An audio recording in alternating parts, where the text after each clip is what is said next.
dying embers of human existence.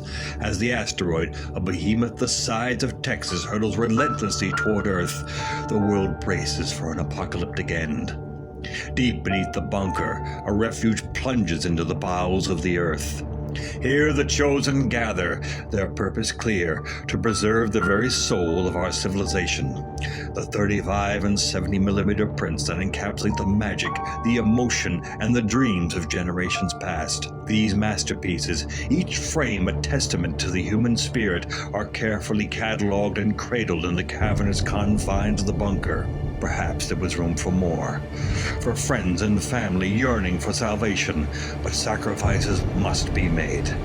The movie nerds stand united, the keepers of a flame, promising a future where the art of storytelling endures, transcending the boundaries of time and space. God help us all.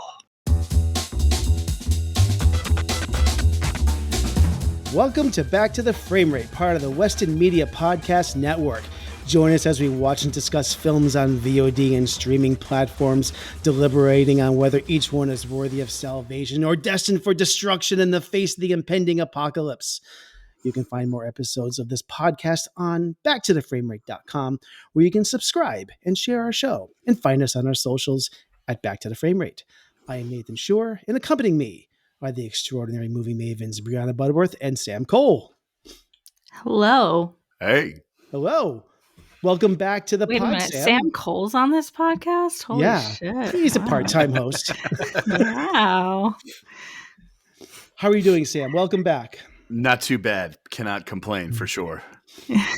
Well, we are happy that the Holy Trinity is now whole again, and we are here to talk about election from 1999, part of our Party Like It's 1999 retrospective. I don't know if that's something that we officially coined, but I did a month ago when I was thinking about this. But this should be a fun discussion tonight. Have we all watched this movie before? Are we familiar with this? Oh, yes. Where are we at with this? I saw it again recently, and I saw it in the theater in the year 1999. In the theater. Year of our Lord 1999. I saw this when I used to work at a video store. And this was right smack Hollywood Video. Hollywood Video, of course. Rock and roll. I actually worked at both at different times in my life. But in 1999 to 2000, I worked at Hollywood Video. So all of these movies from 99 and 2000 I didn't have to rent them. I just took home, loads and loads of VHS tapes. And I didn't have a DVD player at the time, so I was in the VHS world. But yeah, so I'm familiar with this. Have either of you read the book? I have not. No. Illiteracy is a growing epidemic. Words, reading, no. It is, yeah. Okay, so Election 1999, directed by Alexander Payne, screenplay from Alexander Payne and Jim Taylor, cinematography from James Glennon, composer Rolf Kent, and pretty cool cast here. Matthew Broderick as Jim McAllister, Reese Witherspoon, right when she was breaking out around this time as Tracy Flick, Chris Klein in his very first film role as Paul Metzler, Jessica Campbell as Tammy Metzler, Mark Herlick as Dave Novotny, Phil Reeves as Principal Walt Hendricks, Molly Hagan as Diane McAllister, and Delaney Driscoll as Linda Novotny. That was the main cast in this. I have a plot synopsis, and we can get into all of the good stuff in this movie here. Jim McAllister, played by Matthew Broderick, a well-liked high school government teacher, can't help but notice that successful student Tracy Flick uses less than ethical tactics to get what she wants. When Tracy runs for school president, Jim feels that she will be a poor influence on the student body and convinces Paul, a dim-witted but popular student athlete, to run against Tracy. When she becomes aware of Jim's secret involvement in the race, a bitter feud is sparked. Let me just throw on a trailer for Election and we can get to the discussion. We'll move on now to the presidential race with 3 candidates running. The first is Tracy Flick. One thing that's important to know about me is that I'm an only child. My mom is really devoted to me. She likes to write letters to successful women like Elizabeth Dole and Connie Chung and ask them what advice do they have for me, Tracy, her daughter. The next candidate for student body president is Paul Metzler. I just don't think somebody would do something like that on purpose. I think you did it. And if you want to keep questioning me like this, I won't continue without my attorney present. Yeah, I think we're good. So, election.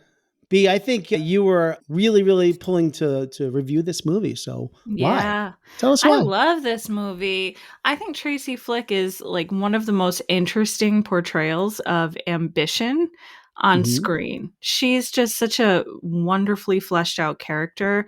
And it's been interesting to see how the public perception of her character has shifted over time since this movie came out. I think she was really the villain for a long time, and now there's a lot more sympathy for her, which is interesting because I think Payne, and we're all big Alexander Payne fans on this podcast, right? Yeah, but I think he portrays her with so much empathy. Like I think he really is very sensitive to her and her character. But yeah. I'm blown away by, to me, it's magic. I mean, for me, Sideways is still my top Alexander Payne film. I put that in my top 10 films of all time.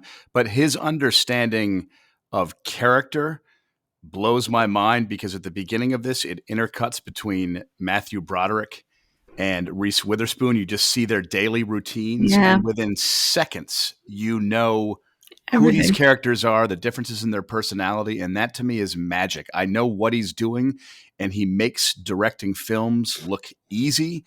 And then you can go and try to do an intercut scene like that yourself, and it's I don't quite. To me, it just the understanding of character blows me away in a way that is captivating and engaging, and he's so visually sharp and quick that it's like.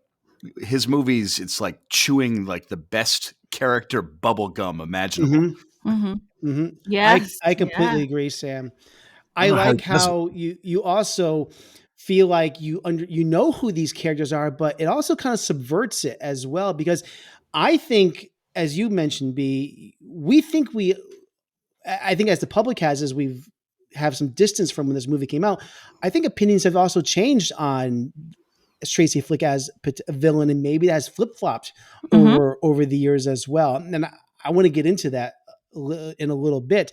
But the Matthew Broderick character, you can't ignore the fact that at this time in his career, everyone associating him as like the 80s, Ferris Bueller is stamped all over him. And this movie opens with a scene of him in the shower, which harkens right to a very memorable scene from Ferris Bueller.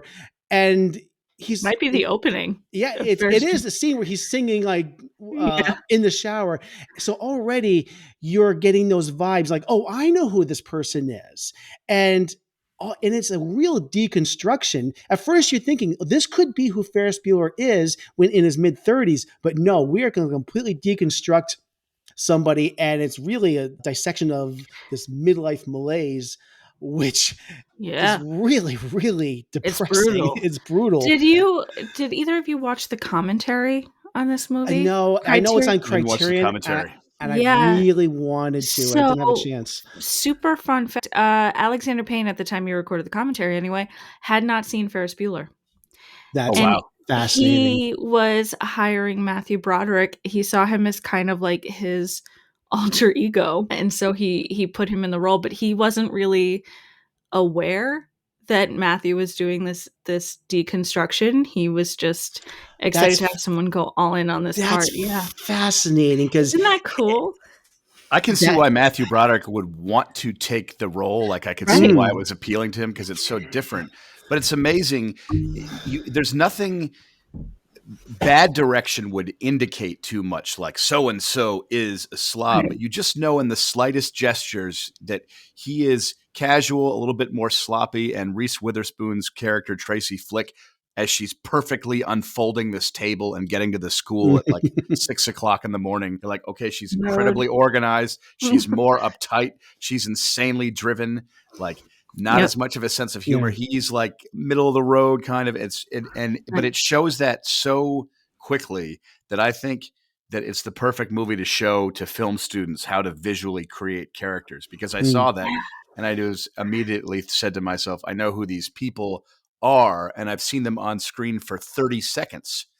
Like that's an Alexander Payne mind-blowing gift. That's so true. By the way, I completely forgot this was a MTV production. And I saw that. Do you remember how big a deal they were in the film industry back in the late 90s?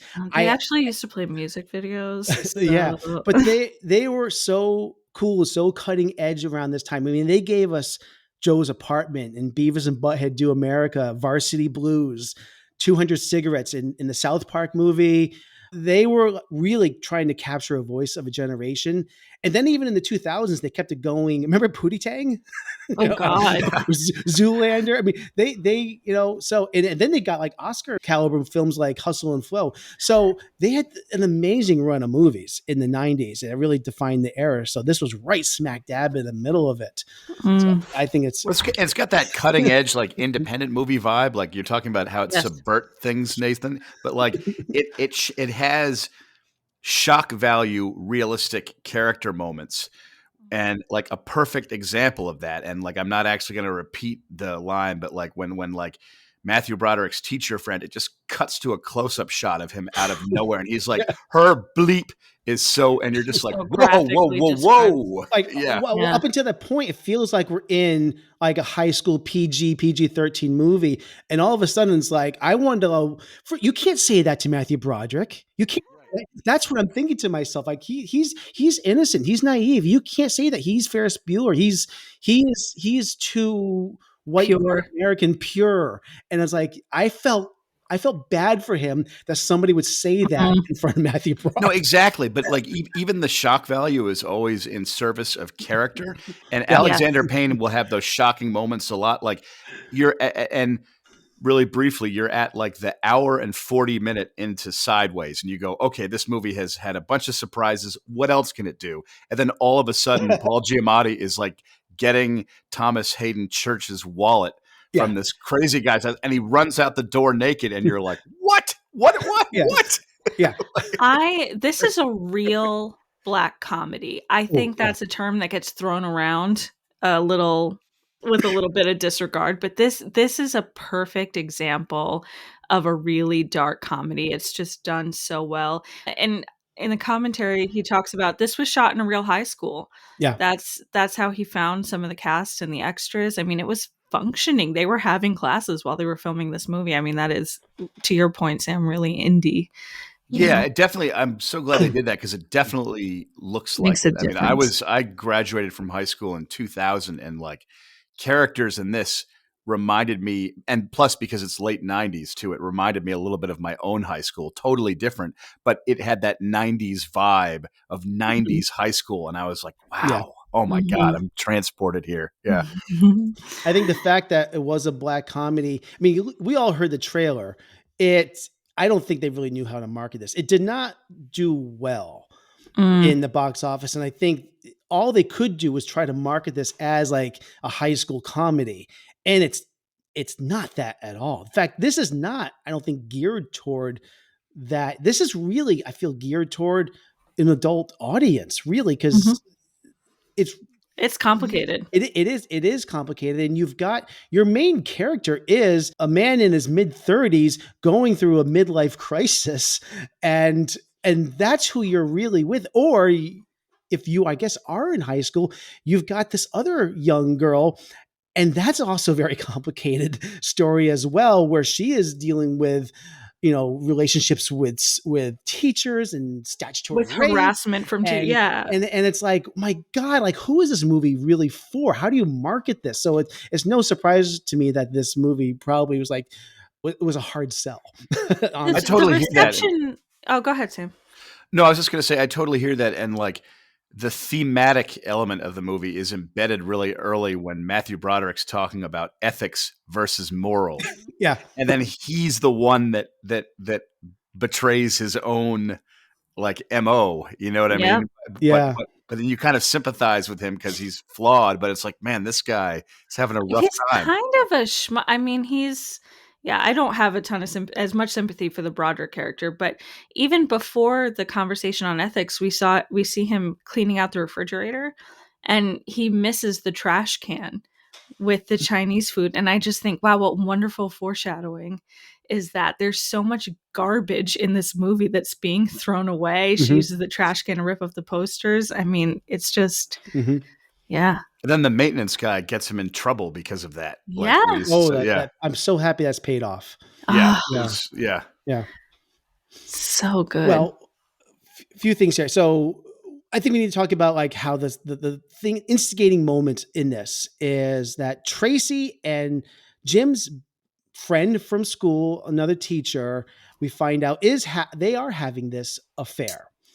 And we can't even call it that. Tracy thinks she's having an affair. Are they sleeping together? I mean, they are. They're sleeping together. Yeah, I think it's sexual harassment and rape. It is statutory rape. It's all those things. Yeah. First of all, this is the most disturbing thing. I don't even know how to talk about this because there's the scene. First of all, they have the scene where they're at the restaurant after the yearbook meeting, and it's just it's dripping with these predatory vibes from Dave. Yes. The way he's acting like he's trying to be a caring friend, but what he's really doing, he's being very calculated, trying to test the waters to confirm if Tracy can be discreet. And it's just you get a real Lolita vibe from it. Oh yes. You get a real like Nabokov Lolita kind of thing. And you see that in the Broderick character too, where he starts to villainize her for the actions, and she's just confused and ambitious, and she's like, I don't know, this seems to be working. Apparently the book makes her much more sexual, but Alexander thought that would be the wrong direction, which I agree with. But it gets worse. Back at his house, he has the audacity to put on Once, Twice, Three Times a Lady by Lionel Richie and saunters over to Tracy on the couch. And he's so transparent, and he shares a mug root beer. Not only is this man pathetic, he's got no game either. Right, and he's like, he said that she's like would be willing to read his novel, which he hasn't written yet. That was the funniest thing. She's like, your novel? Yeah. And it makes me wonder how he even found someone to marry him in the first place, because he's just that sad. It made me think of Juno too, for like a more modern comparison. Oh, yeah, you sort of have that happen there too. The school finds out about this, and there is one thing. There's a couple things in this though that I find so completely unrealistic. And I'm married to somebody who works in a school. I have a hard time separating myself from what really happens in schools. And I know this is 1999. We're in 2024. But the thing is, there is nothing that happens in this school. It's a satire. It's a farce. Everything that happens in this movie. But still, nothing that actually happens in the school would actually really happen if it really went down this. If these things really happen, like Jim would not be in that meeting when they were presenting this letter to Dave. Did you write this note? Why is Jim in the room with this? He is then complicit with this. He would be, if they found out that he knew about this relationship, he would be in trouble as well. So I don't really understand why he's in that meeting. It all makes no sense at all. That's true. You just reminded me that I like the actor that plays the principal. Oh, he's great. The way he delivers his line, he's like, so what I need to know here is, he's like, did you cross the line with this girl? And he's like, oh, we were in love. I love him because delusional. He represents a lot of the male characters in this movie, because every male character is undermined by poor decisions and the ability to handle like strong-willed their counterparts. And Jim is the frustrated everyman. We haven't even talked about Paul yet, really, but he's like this naive privilege. And Dave is just a self-destructive man with unchecked impulses. But the principal, he is just, he appears authoritative, but he's really just a passive enabler. So, I mean, there's not a single male figure in this that is a good person. It's counteracted well by Reese Witherspoon, by Tracy Flick, who's very like, manipulative and obnoxious and like a spoiled like brat, like only child. Like when she finds out that she won and she's jumping around the hallway, or when she like rips the sign and pitches that fit, you know what I mean? Like she's just a really like obnoxious, like flesh crawling kind of character. And I thought she did a brilliant job playing that. Yeah. Yeah. I did too.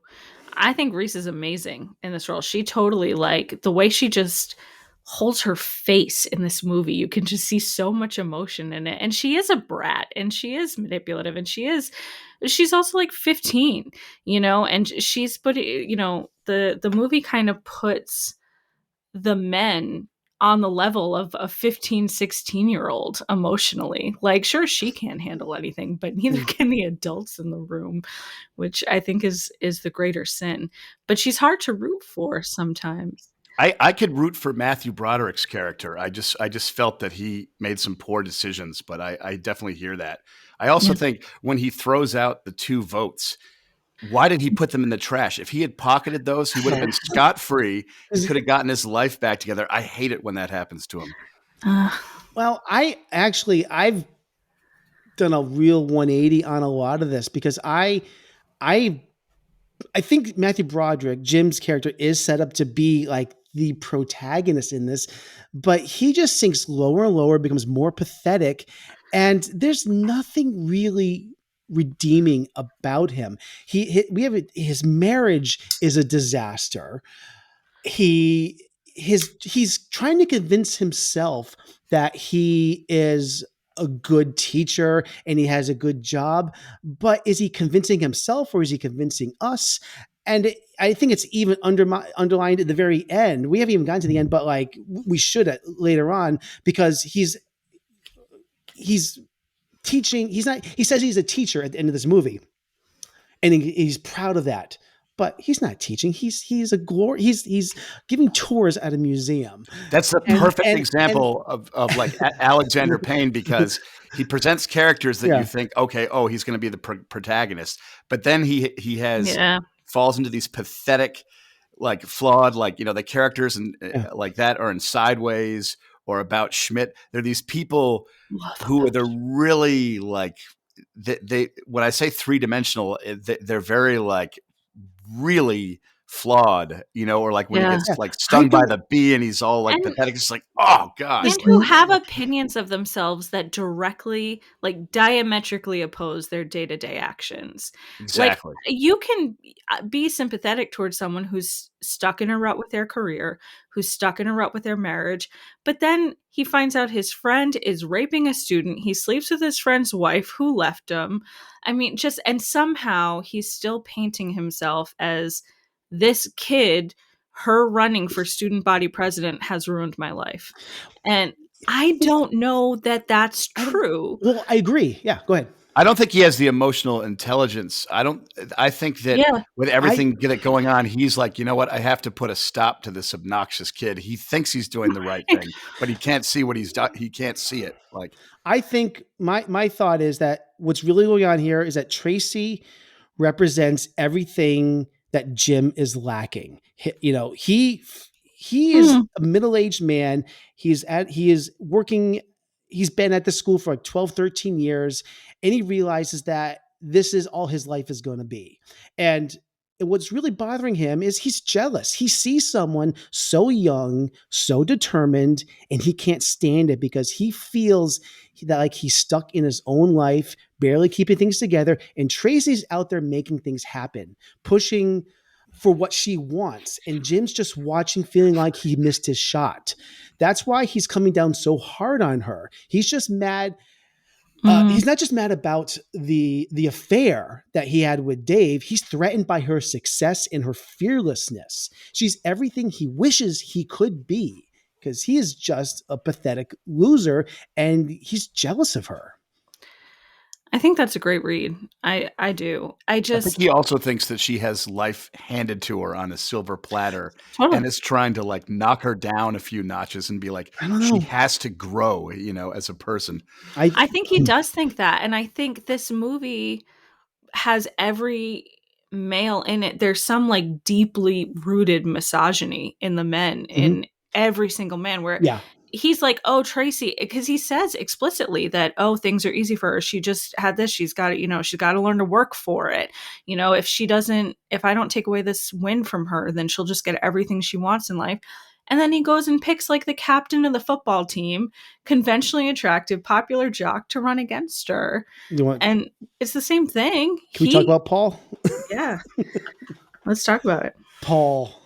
The first thing I think we see, first of all, I think we have to mention this movie is told there's a lot of narration and it's from 4 different people. So I think that's kind of a unique thing. But Paul Metzler has this opening introduction of narration. And I think the first thing we do is we see him passed out with a copy of the Celestine Prophecy from James Redfield. I had to look up what this was, but I don't understand why that's the choice. Do you know I missed that. You just remind me of the fact that in one of the opening shots, I think it was during Matthew Broderick's monologue, he's reading a newspaper and there's a picture of Casper Van Dien from Starship Troopers on the paper. And I was just wondering, like, what's that doing there? But yeah. Well, the Celestine Prophecy is all about spiritual awakening and finding your deeper meaning in life. And I just feel like that couldn't be more out of sync with Paul's laid back, go with the flow personality.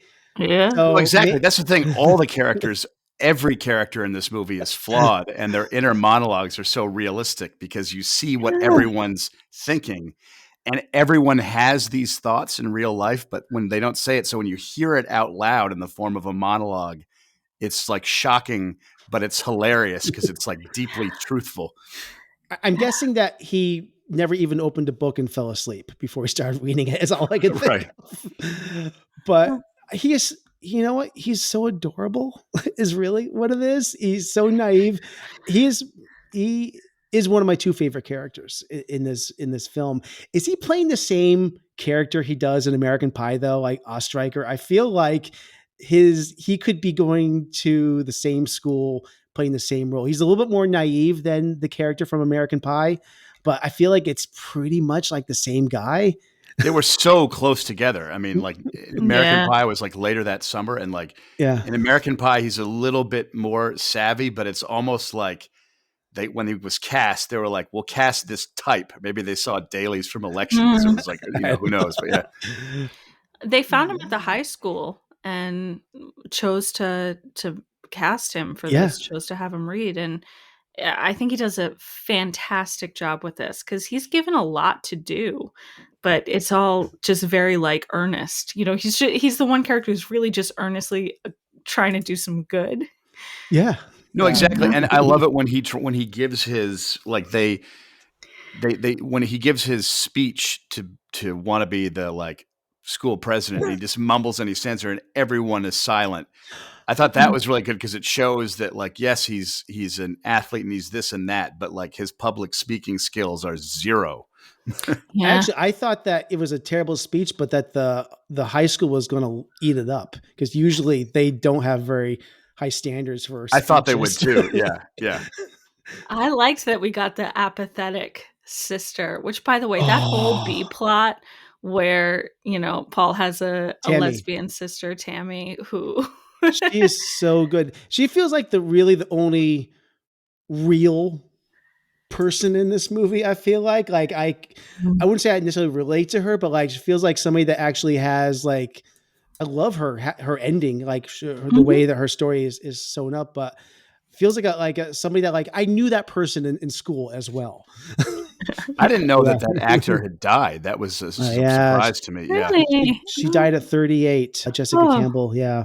And I read about it. I couldn't get the details, but it was December 2020. And to me, it seemed like it was really COVID related, like complications. I mean, that's kind of what I read between the lines, but that's tough. Yeah. Since we're talking about the speeches, I played the Tammy speech in the opening here. I love Tammy though, because what she brings to this, she represents, the rebellion, the individuality, and this like disillusionment with the system. And while everyone else is playing by the rules, whether it's Tracy with her obsessiveness or obsessive, she has this ambition, and Paul with his cluelessness and Jim just trying to manipulate the system. Tammy is like the outlier who isn't afraid to call out the charade, and her speech is like a direct like challenge to the idea of student government and its hypocrisy. Mm-hmm. And I like that she just kind of like sees through that facade. She's leading the revolution, man. I know. She really feels like the Gen Xer in this movie. You know. So Jim, there's a lot of B plots going on here. So Jim is in this marriage that is going nowhere, and there's a scene where, you know, him and his wife, they talked about like trying to have a baby, and there's a really, really awkward scene where they're making love. That is, I have to call this out because it is the grossest thing. So them trying to make a baby, I felt like was watching two people move a piano. It was the most awkward thing ever. It was awful. Like, yeah. I think it was supposed to. I think it was supposed to be like that, because I remember seeing that in the theater and being just like, "Oh God." Yeah. But this also leads to the fact that Jim begins this friendship with his friend Dave's ex-wife, because they separated. Dave's the one that was sleeping with Tracy. And that just becomes a very awkward situation as well. Is this a thing, I mean, where husbands start hanging out with the wife's friends and go to malls and stuff? I don't think that's supposed to happen, but so it's weird. And then on the drive back, he says something that it just comes out of left field. It says that, do you want to get a room? And at the family motel motor lodge. And I was trying to figure out, is this something that actually was said, or was this like in his head? Because he says it. Oh, it's definitely said. But it was like, because there's a callback to it. Where did this come from? Because I didn't even think there was much of a spark or chemistry at this point? I don't think that matters to Jim McAllister in his life right now. I think he is a man who feels adrift and is kind of clinging to anything that's coming into his path. And the objects of his obsession and desire are floating through his head instead of where the focus should be when he is trying to be with his wife. Okay. Yeah. And that's my read on it. I don't know how you guys feel. It was just so casually dropped and without pretense. It did seem like out of nowhere. I mean, I picked up on the thought it was like, whoa, that was a little forward. For his character. Yeah. But I don't disagree, B, but it just seemed like it was just said without any pretense.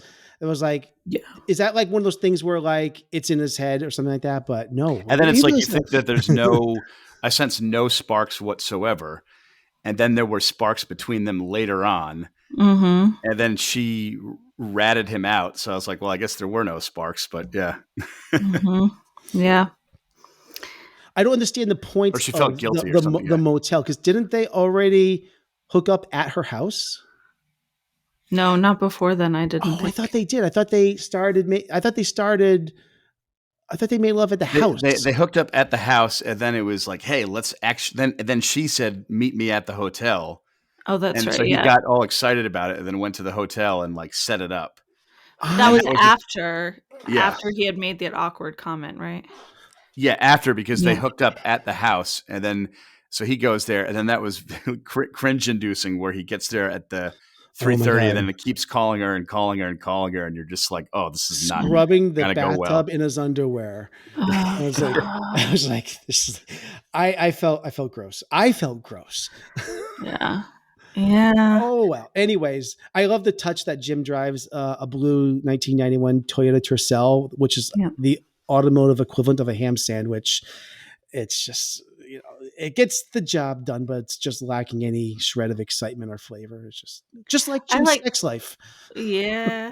I like his dream car though, because God, haven't we all had that moment where we feel like we're driving something cooler than we actually are? I felt like I was Freddie back in Italy, from Tale to Mr. Ripley. Oh God, Freddie. He's another perv I don't miss so much. Yeah, I don't know. So I was kind of wondering if that offhand remark that he made about the motel was kind of like how his colleague Dave, you know, really descended and then started that awful harassment of Tracy. I wonder if this is kind of like the more McAllister deals with Tracy, his descent into craziness. I think Dave is too stupid to realize that he was harassing Tracy. I think he was like, just like, oh, we're actually in love. Like he's just, I've definitely known that guy who just, lying to himself. And then I love it when it like cuts to where they are in the future and it just shows him like punching like price tags. And I was just, I laughed out loud at that moment because I was like, exactly. Yeah, totally. And like, I do think Tracy's a victim in this movie, and I think he's an idiot. And, you know, like there is something to be said about privilege in this movie and how people use it and manipulate it, whether knowingly or not, which to your point, Sam, I think that's a great take. No, exactly. Including her when she like threatens his, you know, Matthew Broderick's career. And it's like, and if someone knew a certain lawyer that I would report this to downtown, it's like, oh, yeah. But and she'd be in the right. But for me, her moment is when she tears down the posters and she's about to be caught for it, and then Tammy takes the blame for it, and she's like, "Yeah, sure, it was Tammy. How dare you? I'll get you." It really bothers me that Tammy takes the blame for that. Like I understand why, but I'm like, why? You know, it just that got to me. She wanted to go to another school. Yeah. Exactly. Yeah. You know, you mentioned something a moment ago, B, that Tracy is a victim, and I wholeheartedly agree. And I didn't finish my point from before where I flip-flop on this, where, you know, originally I watched this is like, oh, poor Jim McAllister, poor Matthew Broderick, but I have very little pity for him watching this time around. And I actually have a lot more sympathy for Tracy. I don't necessarily see her as a villain in this. I do see her as a victim. I see, you know, it's strange because I can't help but see her as a child and a teenager throughout this film. Right. We never actually see the affair, that interaction that affair with Dave, because, you know, there's abuse in this. There's statutory rape but it doesn't happen on screen. And, you know, as I'm watching this, I still see this young, innocent, yet very driven go-getter who's got these teenage qualities. She's vulnerable, but I don't see someone at the same time who would be easily manipulated into something that Dave is offering. And I do struggle with this. I don't see her as someone who's desperate. I don't see her. She seems smart and confident, and that's why she's also alone, though. And I think the movie makes a point of that. It tries to. It does make that point that she is alone. She was the only child, and she has this weird relationship with her mom. But this is my personal opinion, but my feelings. But I had a hard time buying into that the character that is presented to me in this movie is somebody, that being Tracy, would be somebody that would fall victim to what this Dave character. She seems way too together and driven and smart. This is not someone who has like, and there's no. I know so many women. I mean, there's not a shred of sexuality to her either. It doesn't. I've known so many. I mean, my lived experience in high school, right? Like I've known so many young, ambitious women who would, of course, because this is a person, Tracy's ambitious. This is a person in a position of power. She's a go-getter who thinks she's heads and shoulders above her peers in intelligence and ambition, what she can do. And now here's someone who's in that position who affirms that for her, who says, yes, you are. Right. And Tracy has all of these qualities that are teenager and shitty and manipulative and all these things, but she's a kid and the adults are on the same emotional level as her and can't guide her in a better direction. They're all going down a destructive path and dealing with them worse than she is, which is just bananas. I get that, but I didn't see the easily influenced, vulnerable part of her that would be like she could fall into these traps. And that's really what I'm saying. I agree with you, B. I have known, of course, people like that as well. But this person that I'm seeing, at least what we're seeing on screen, they talk about that this is who she is, but I don't see it. And maybe because they don't show what happened with her and Dave. We don't see her being sexual. We don't see her I don't see her being that manipulative either. I mean, except for her like threatening Jim when he comes at her like, did you steal these posters? Where she really turns on him like, well, in his office, which I don't even think is all that bad what she says, like, well, but I didn't find her to be that terrible a person. I find her just to be very, very smart and ambitious. And I don't really now see her as a villain at all. I don't think she's been meant to seen as a villain, but I do think she is meant to be seen as very obnoxious with her personality. But it's not villainous. She's just very like, she's a lot. Yeah, she is a lot, for sure.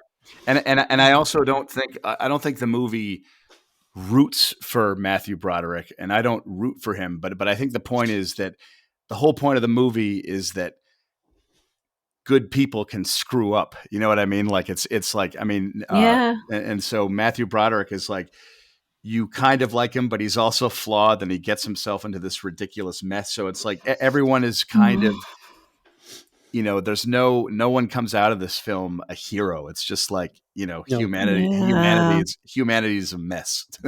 That's so true. Yeah. I love the Tracy character. I mean, I really do. And I love that she's just unabashedly going for what she wants. I do wonder if the intention is to be a little bit ambiguous around how far her ambitions will go.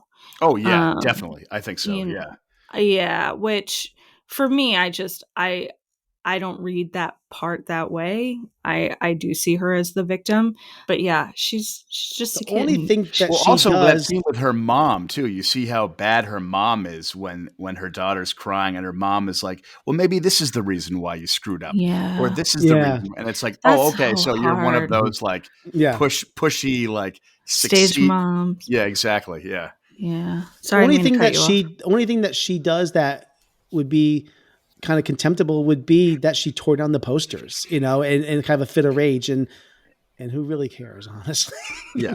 When she's an only child too. They're she has a little temper tantrum. That's the only thing that really, that I could kind of like look at her like, that is not the nicest thing to do, but she doesn't really do anything other than being kind of a little much and a little annoying here and there. So I think that's what makes her such a funny foil for the Broderick character, who's objectively doing really shitty things over and over again. I don't think the movie sees her as a villain either. I think Alexander Payne is presenting all these characters with their flaws, throwing them into a melting pot. And it's basically like, look what happens when you get all these different personalities together. It makes for one hell of an entertaining, character-driven film. I totally agree, Sam. It was hard for me to, when I first watched this movie a while ago now, really understand why people hated Tracy so much, because to me, the movie's very clear that it doesn't hate Tracy, and it doesn't really hate anybody, but it especially doesn't make Tracy out to be a villain, I don't think. No. But I think just thinking back to 1999 and the early 2000s and culturally, how it was for women and ambitious women, I think she got compared to Clinton, even like years later, she was still compared to Hillary Clinton. I'm like, all right. That's right. Speaking of real politicians, this is Barack Obama's favorite movie about elections or politics, I was reading. Yeah, well, it is the best one. Awesome. So yeah, right. Yeah. Why don't we just mention quickly a little bit our thoughts on the ending of this, because it was changed also after test audiences did not like the original ending. What was the original ending? I don't know this. The original ending, Jim is a used car salesman after he gets fired, and he bumps into Tracy, and they reconcile, and he signs her yearbook. Ooh, this did not go. I don't like that either. Yeah. So obviously that's out of character too. They wouldn't reconcile. She would not reconcile with him. He would not reconcile with her. That's true. I do appreciate the change in this because I think it's better because as Jim gets lower and lower and more despicable as this movie goes, he actually it's topped off by the most childish move of the entire film for him. Out of, I feel like, pure jealousy, he sees her working for some politician, some representative, a Republican, by the way, which I think is a very funny nod. Yes, and he throws his big gulp at the car as it's driving away, and he scurries off like a weasel. And his voiceover there is great. Is the lowest. This is easily the lowest point of the whole movie for him. Yeah, I love his voiceover there too, because he's like trying to compose himself. She's like, "I wish her the best, but how does she get there? What?" And then his like anger grows up. He's like, "Who the fuck does she think she is?" And you're just like, so there's the truth is coming out in his character. He is not healed at all. And no, not at all. No, Oil and Water, those two. It's such a good movie. Man, and Alexander Payne, that guy, keep making movies. Glad I rewatched The Holdovers too. I think he's got a documentary coming out in 2025, which should be interesting. I don't think he's done a doc before. I heard they're making a part 2 to Election. Yes. You know? Yeah. Well, that's been kicking around for a long time, but I hope it comes. Directed by him? Yeah. Yes. Wow. That would be amazing. I know. Yeah. Right? Yeah. I think that'd be really fun. Yeah. Would love to see that.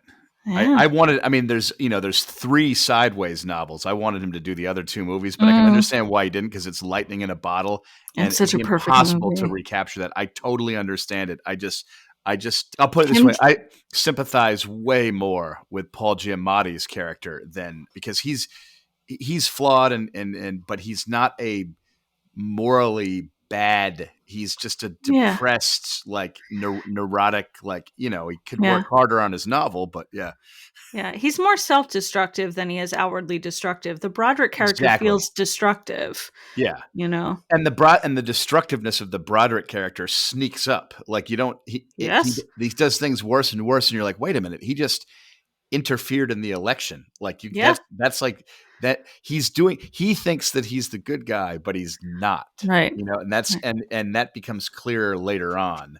Mm-hmm. It's like, oh my God, he really crossed the line. And Dave is just a whacked out idiot from the beginning. Like the second Dave speaks at the beginning, you're like, oh, don't like this guy at all. Right. And they're in a band together in his basement, God. It's just just gross. It's just gross. But yeah, just wonderful, intricate portraits of people muddling through the world together. Yep. Exactly. All right. Shall we take a break and come back with our final thoughts, our rating, and vote decision? Sure. Woo! Okay. Woo! Napoleon, this is Pedro. Would you mind showing him where his locker is? Oh my God. Sure. There's like a buttload of gangs at this school. This one gang kept wanting me to join because I'm pretty good with the bow staff. Did you ride the bus to school? No. I ride my bike. What kind of bike do you have? It's a sledgehammer. Dang. You got shocks, pegs. Lucky. You ever take it off any sweet jumps?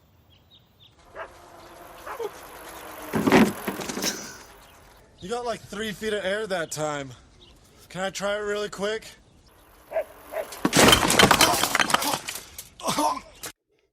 All right. We're back.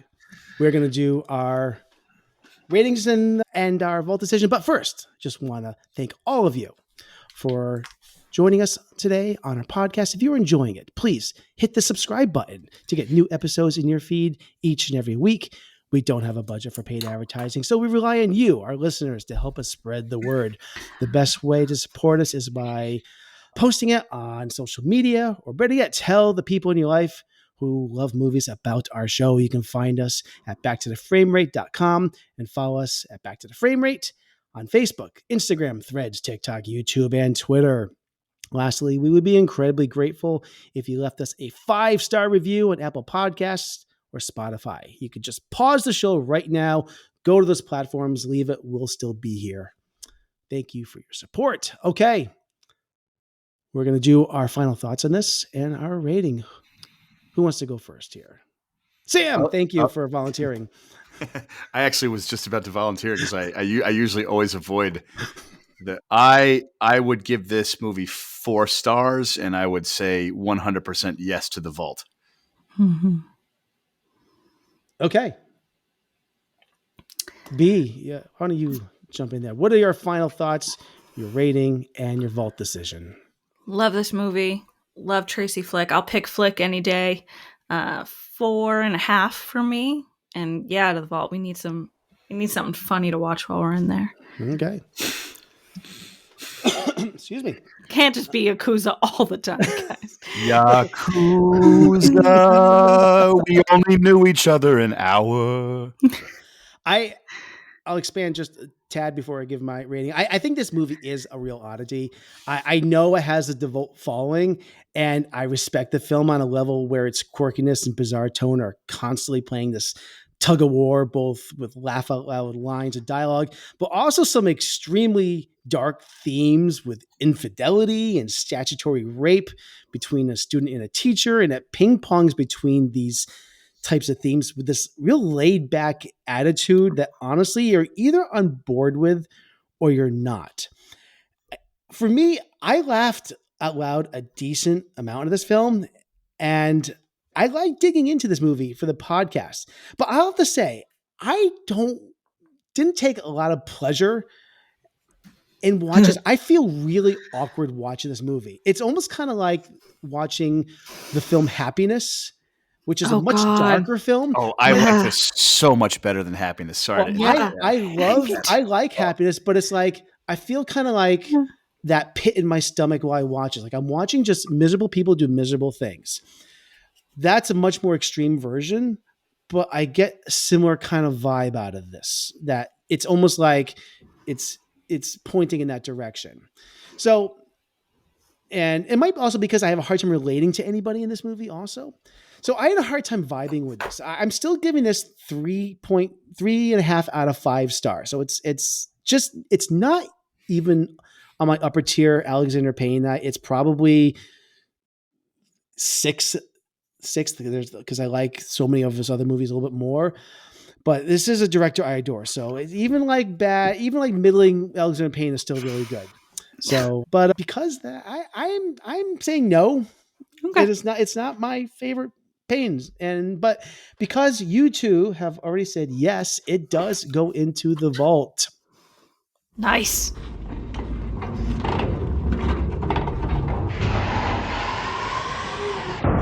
I realized it in my review and the vault. I forgot to actually give the final word review, but just go back and listen to the podcast again, and everything I said before is part of the final review. There you go. Perfectly fine. Keeps things nice and tight. Woo! Okay. I forgot to mention in the top of the show, which I need to do because that way people know what's to come. But we've got a really exciting segment that we're about to transition to. You must choose. Choose wisely. You take the red pill. You stay in Wonderland, and I show you how deep the rabbit hole goes. I reprogrammed the simulation so it was possible to rescue the ship.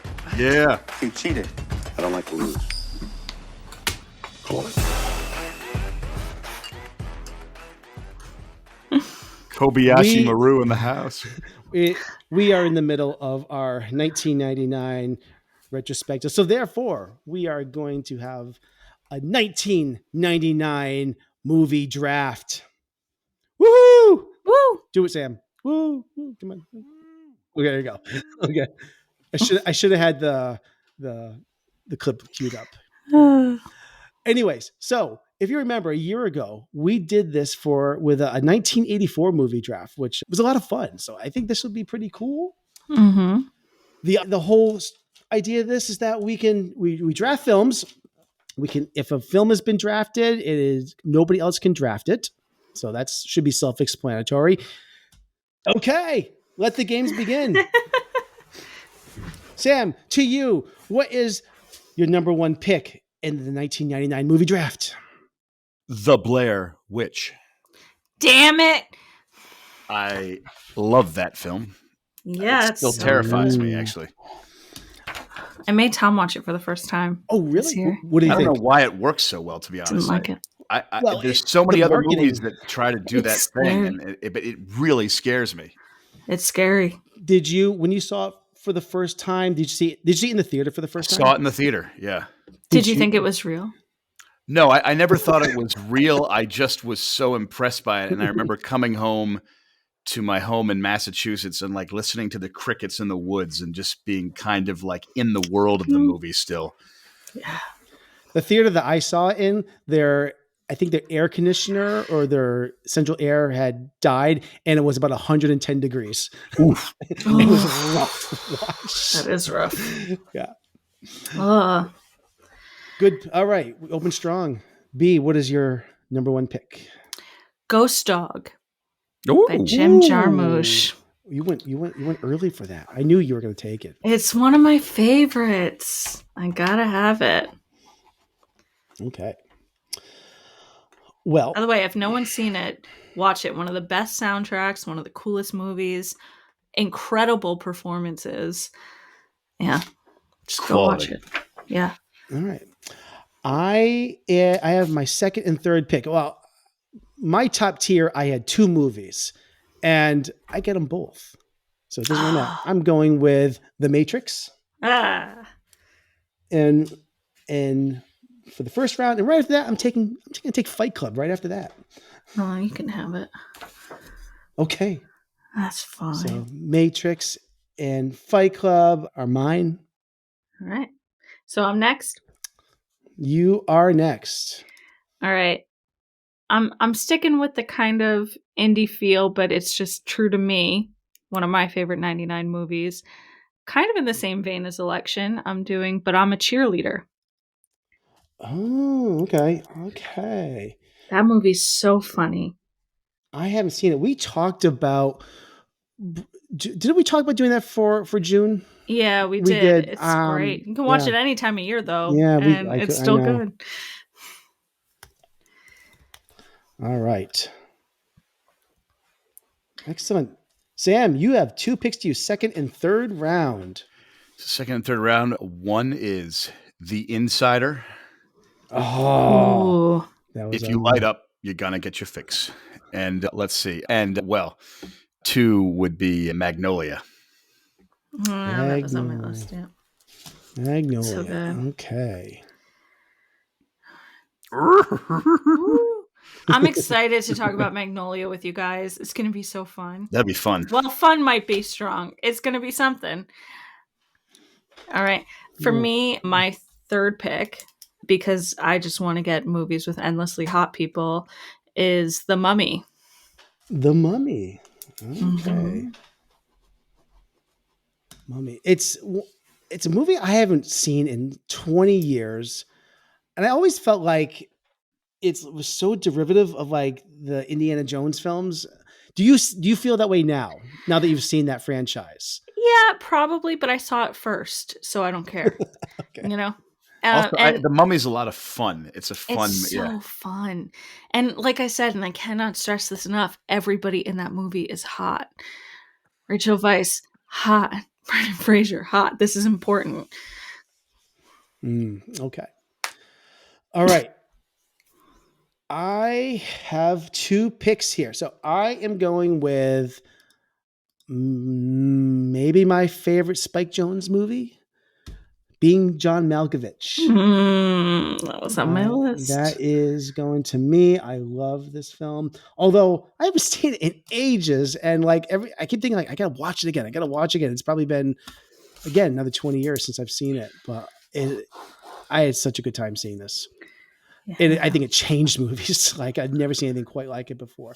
Yeah. Okay. And I have another pick going into this. So we just closed out the third round. This is going to be the beginning of the fourth round. And I don't know if anybody else had this on their list, but this next movie, I think, changed indie action going forward and launched this guy's career. I'm going with Lock, Stock, and Two Smoking Barrels. Oh, that's a cool pick. Guy Ritchie. Yeah. Not as good as Snatch, but set the tone for his entire career. A lot of fun. And Jason Statham it launched his career as well. Mm-hmm. All right. Fourth pick, Sure. B, going to you. Well, I'm torn because there's two that are like super tied for me here, but unlike you guys, I don't get to pick two at once. I only get to pick one at once. Mm-hmm. I'm going Virgin Suicides. That was on my third Sucks tier. to suck, Nathan. I love Virgin Suicides. It's a great movie. That's Sophia. She's got something, you know? Yeah. All right. Good pick. Sam, this is closing out the fourth round and the start of the fifth round. So what is your fourth pick?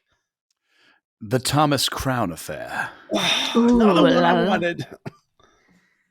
I have not seen that movie I haven't seen that movie as an adult. I just remember seeing that movie like on TV when other adults in the room watched it. I've got to give that a real shake. Nice. Yeah. It is enjoyed good. it. It is good. What's your fifth round pick? Fifth round pick, Sam. Oh, me again? Yeah. Yeah. Oh my God. Spoiled for choice. Hold on 1 second. 5, 4. I'm going to go with, because it's so interesting to me, I'm going to go with the 13th Warrior. I've never even heard of that. I don't like that movie. John McTiernan. Yeah. I'm Antonio Banderas. I remember this movie. Yeah. I don't know it. All right. You are up. Bringing Out the Dead. Scorsese and Schrader. Yeah. Bringing the dead. Yeah. Bringing out the dead. Bring the dead. Bring out the dead. Yeah. Good pick. Don't confuse me. Bring out the dead. No, that's I'm writing shorthand on my notepad here. Good pick. That was on my list. You stole it. You stole it. Once again, Nathan, we're aligned. All right. I was hoping I would snatch that one. So sorry. Okay. This could be recency bias. Mm-hmm. But I had such a good time last week talking about the talented Mr. Ripley. I had that on mine too. I'm gonna take that one. Talented Mr. Ripley. Such a good movie. It is. Yeah, I want to. It was beautiful. It was so fun to be back in that world. I'm going to take that as my fifth round. Mm-hmm. I have another one here, and I'm trying to figure out. I still have another film on my second tier, which I don't think anyone's going to take. So I have to kind of strategize here. Interesting. I'm gonna chance it that it's going to hang around for another round or two. Mm-hmm. I'm looking. What have I got? Do I have? I feel like I got a lot of serious. I don't have a lot of fun. I mean, like I got a lot of hardcore movies. Nathan, make a choice. I know. Okay, I am going to go with a comedy because I need some fun in my life. I got a lot of serious movies here. I'm going with Office Space. Damn it! Fine. I'm in protest. I'm not. That was my life in 1999. I felt like, yeah. I'm torn between two animated films, but hopefully it'll work out. I can have both. I'm going to go for now with Princess Mononoke. Ooh, I totally forgot that came out in 99. Great. That is actually my favorite Miyazaki. So it's up there. Okay. Awesome. Sam, sixth pick. Make it a good one. It'd be Galaxy Quest. Hell yeah. Hey, if you like Galaxy Quest, you should come out on January 10th. Have we talked about this? We have a live event, our 100th episode, January 10th, Weston Art and Innovation Center, 6 to 10 p.m. We'll be there. Special guest, prizes. So much fun. So much fun. Be there. Check our website. Check our socials for more information. Yeah. Okay. Sam, start of the seventh round. Sleepy Hollow. Solid. Rewatched it this year for Halloween. So fun. Holds up. Okay.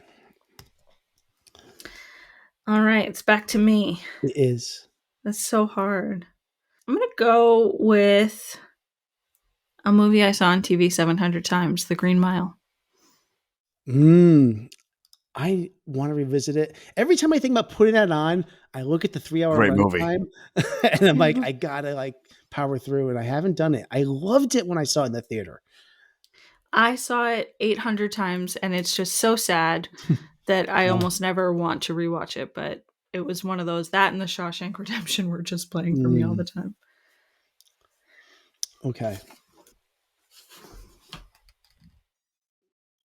What was it again, B?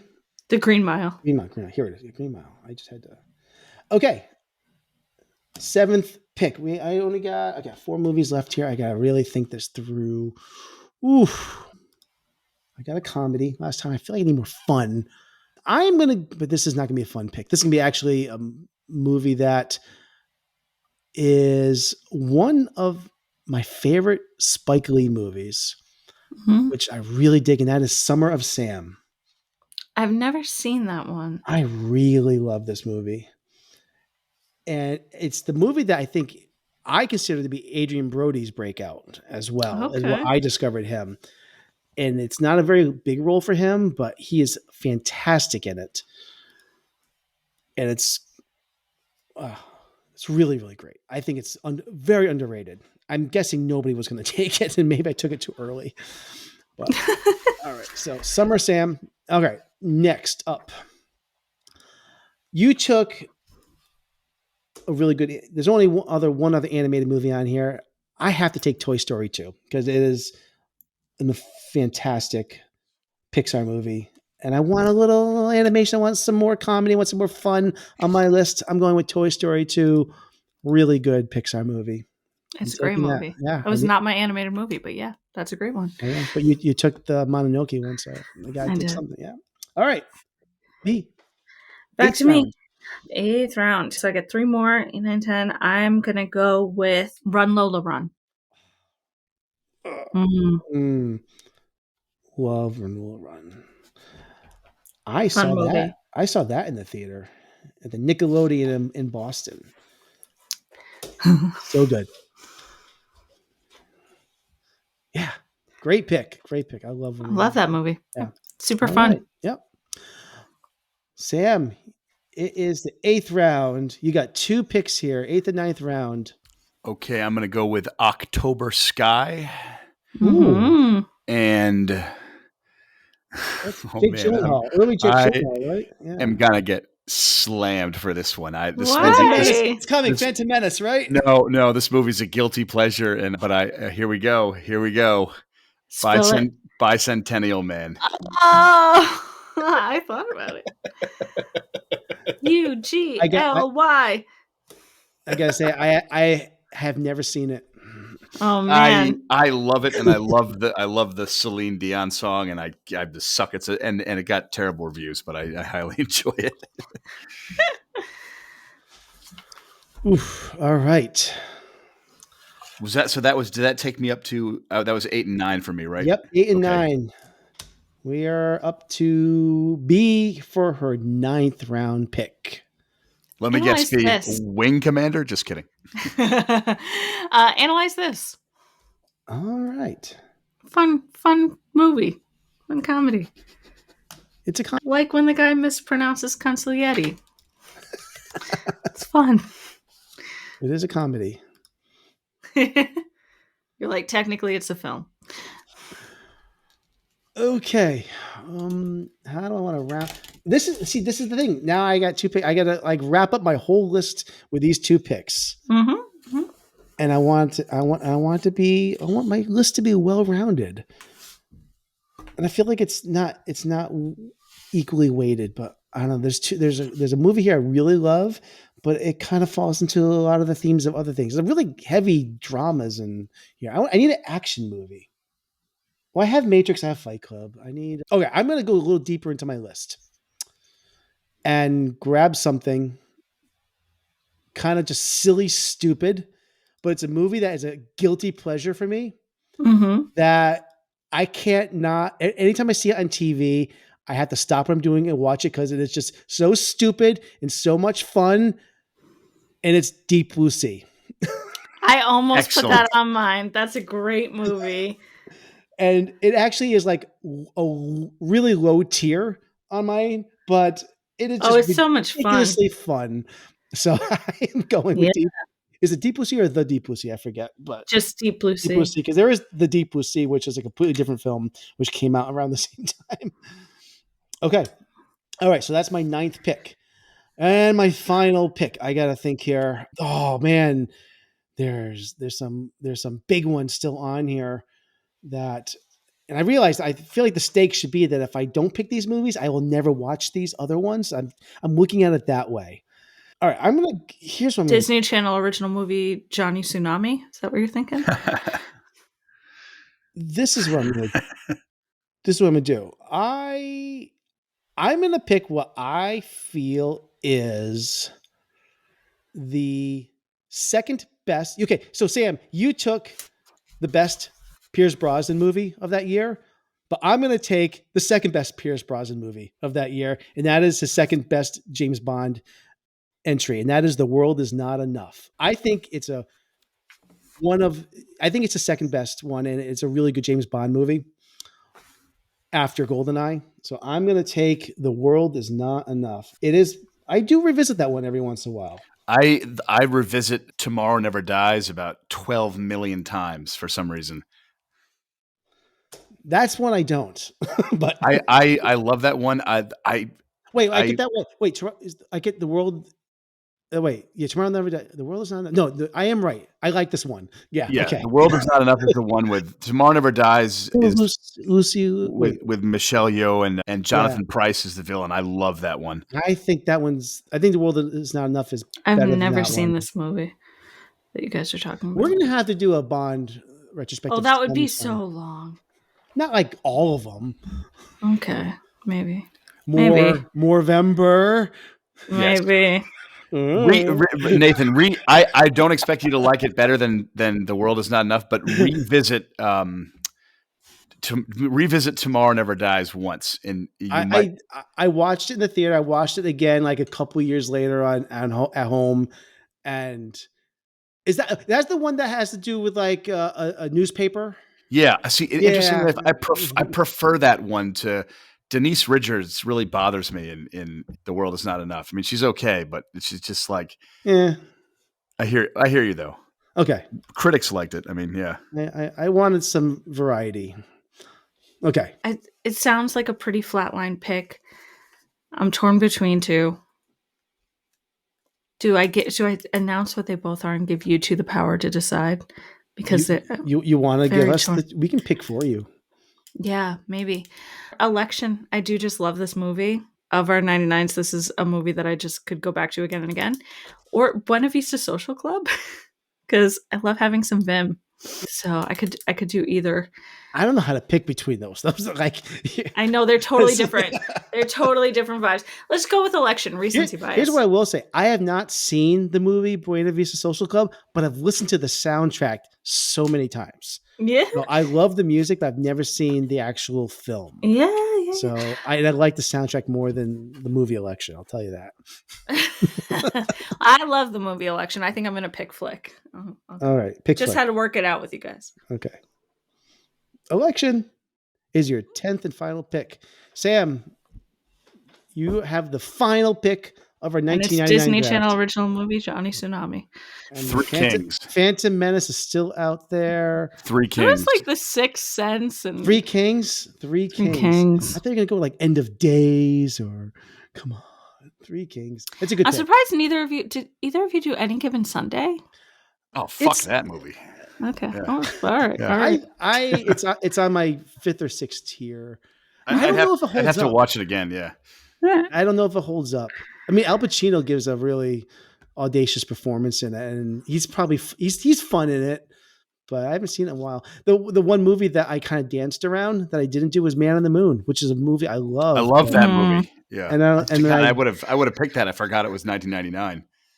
I was thinking about Iron Giant as my second animated. Yeah. I would have picked Tomorrow Never Dies if I could, but that's a 97 Pierce Brosnan. It's not 99. Yeah. Yep. Good year for movies. Any other regrets? No. Maybe. No regrets. Let the past die. Kill it if you have to. There's a lot of fun, like, I don't know. I like my list. I'm happy with it.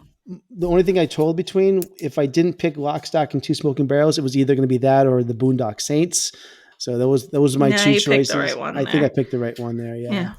I thought about Girl Interrupted. I was like, maybe that. I was surprised no one went for American Beauty or The Sixth Sense, although I'm glad no one went for American Beauty. Yeah.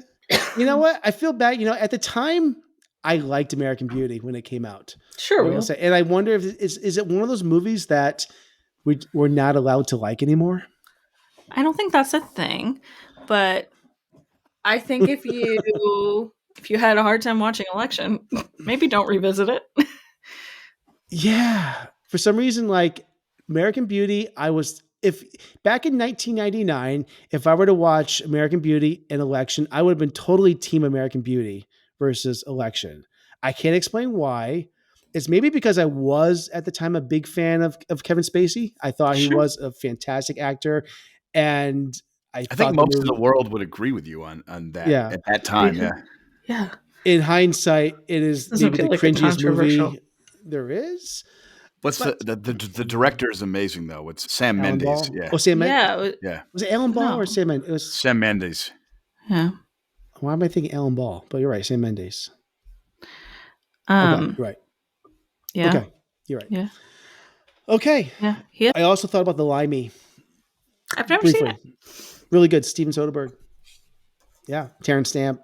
Good revenge movie. I like Terrence Stamp. All right. Who doesn't? All right. So I think that concludes our 1999 movie draft. But the most important thing is, you, our audience, who do you think won this draft? Who has the most complete list here? What draft would you want to? Do you think which host do you think drafted the best? Is what I'm trying to say. Why is it B? Why is it B? Right. Okay. Well, this was fun. We'll have to do this again, maybe next year or some other time with another type of draft. We'll do 94. 94 is a great year. Such a better year. Yeah, way better than 99. Yeah. You think so? 99? Yeah. 99 is one of my least favorite years of the 90s. Really? It's decent, but it's got so much it's got like a lot of hoity-toity independent, 94 has just like movies 100 years from now people will love. But 99 is like, 1994. We're smart. Yeah. I recently watched Hudsucker Proxy, and that's a 94 movie, and I was like crying at the end of it. That's great. It is my top 5 Coen Brothers. Hudsucker. Well, they haven't made a ton of movies, Nathan. I would even argue that 94 is the best year of the 90s. That's just I love 94. It's a year for me. Chungking it has everything. It fires on action thrusters, on like emotional. Like it's just 99 does have a lot though. I love Stargate. Anyway, this is not a 99. I love Stargate. Yeah, I love Stargate. Next week, 94 movie draft. No, okay. Next week, Magnolia. Next week, we are coming back with our discussion of Magnolia from Paul Thomas Anderson, our first Paul Thomas Anderson movie. So, wow. And I can't wait for his movie coming out next summer, too. That should be pretty cool. All right. I think that concludes it. That does it. Bye-bye. Thank you. Yeah. All right. Let's wrap it up here. That's our show this week. Back to the Frame Rate is part of the Weston Media Podcast Network. Special thanks to Brian Ellsworth for our show opening. Or is it our opening anymore? Just go. Just close out the show. Okay. All right. On behalf of all of us, we bid you farewell from the fallout shelter. If you're enjoying the show, please subscribe and leave us a rating and review on Apple Podcasts, Spotify, or your favorite podcast platform. Find more of our episodes at backtotheframerate.com and follow us on our socials with our handle backtotheframerate. Your support brightens our bunker. Until next time, stay with us, keep hope alive, and share our show with your friends. This is the end of our transmission. Back to the Frame Rate, signing off.